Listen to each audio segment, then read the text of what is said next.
Hey everyone, we're doing another species spotlight today, and this one is on one of, if not my favorite species of Australian python, and that is the Bredl's python. This guy also goes by the Centralian python, the Central python, or Morelia bredli. So these guys are super awesome little carpet pythons. So they're not technically true carpet pythons because carpet pythons are Morelia spilota, and these guys were reclassified a while ago as Morelia bredli. So they're in the same genus, but the different species technically. But they are very closely compatible. As you can see, their shape, size, behavior, a lot of that is very similar to that of the carpet python. Sorry, he's being super squirrely today. He's really fired up. I think he's kind of hungry. He's a growing. Actually, this is our female. I'm sorry. The boy is tucked away right now. He's in shed, but. So this is the Bredl's python, or Bredli, or Bredls as we call them, Centralia, all that other jazz. These guys are super, super cool Australian python species. So as you can imagine with the whole central thing, they're found in kind of the middle of Australia.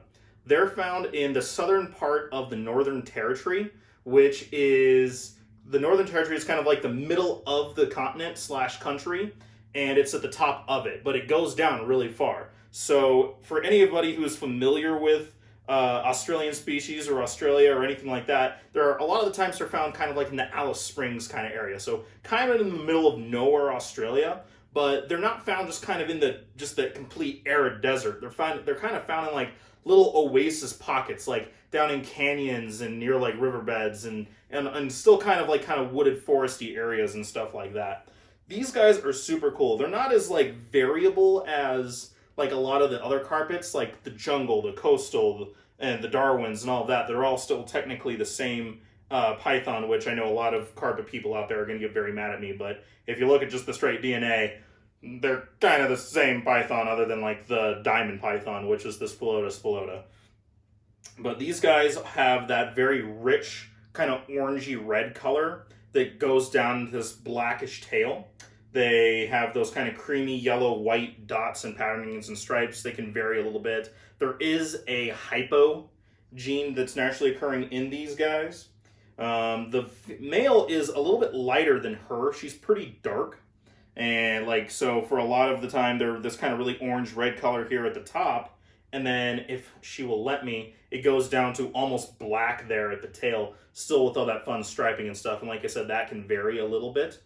But hopefully we're going to do something fun with these guys. These are actually a larger species of carpets, if you can call them carpets, I guess. Just for the sake of this video, we'll call them that. They can get upwards of 8 feet, but usually in like the 6 or 7 range. But as a whole, they're a little bit larger, to be honest with you. And surprisingly enough, they can actually do a little bit cooler temps than a lot of these guys too. So, kind of like ambient temperature in the 80s hot spot, hitting there like right at 100, but at night it can dip down into the low 70s. And if you ever try to breed these things, I know a lot of people out there like Camp Kennan, who's also on YouTube, and he does a lot of amazing things with carpet pythons. And what are you dialing in on? How about my hand over here? How about that? He's gotten them down really, really cool to cool them down for breeding. So that's just kind of really interesting about these guys. But I just really like the Bredl's python, like their temperaments. They still have that carpet python, like really quick Morelia food response, but their attitudes just seem to be a little bit more docile as a whole.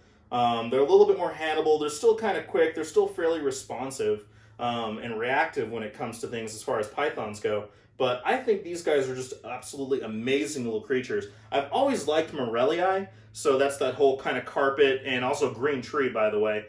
Green tree python, they're all in the Morelia genus. And I've always really liked them, but I don't have a whole lot of them just because they haven't been like my core true focus. I've been focusing a lot on the boas and now a lot of the North American colubrids. But I've always had a real a soft spot or like a really nice passion for specifically these type of pythons. Like I have Juliet, I love her to death. She's my enormous monster jungle. But I've always liked central carpets, and I finally have a nice pair. This one has nice genetics behind it. Our male is kind of unknown genetics, but he's a really pale, kind of bright orange color.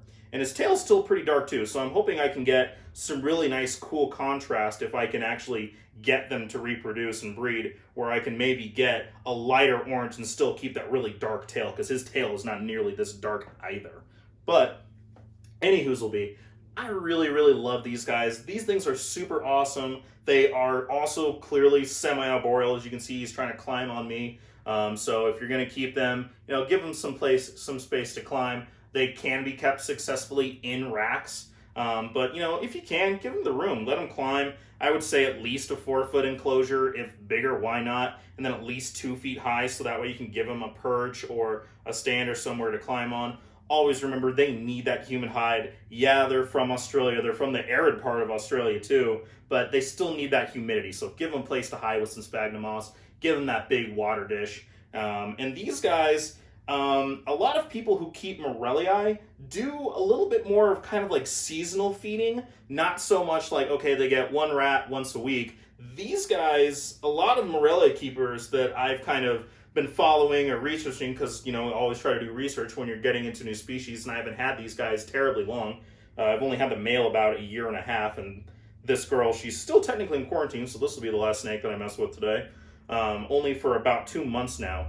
But a lot of people do seasonal feeding, so they'll do really heavy for a couple months, and then they'll wean it off and go down to a whole lot of nothing.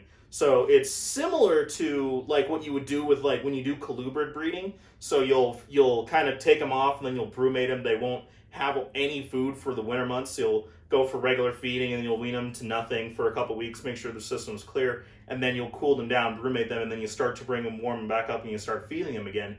It's not so much with these guys. Yeah, they still probably do like some temperature variations with breeding and stuff, but I know people who aren't even really necessarily breeding them, where they'll just kind of feed them really heavy in the summer, and in the fall they'll just go down to almost nothing for a couple months at a time, and then they'll kind of feed a little bit more, try to mimic a little bit kind of their natural food, where there are still seasons in Australia. It's kind of, there's still a winter and a summer, and the food can vary in those seasons. So people are trying to start to kind of recreate that a little bit to see if there's betterment for their animals' temperament and their environments and everything else like that. So hopefully you guys enjoyed this video. I love these guys to death. Hello, little girl. You're so silly. These guys are absolutely amazing, gorgeous animals.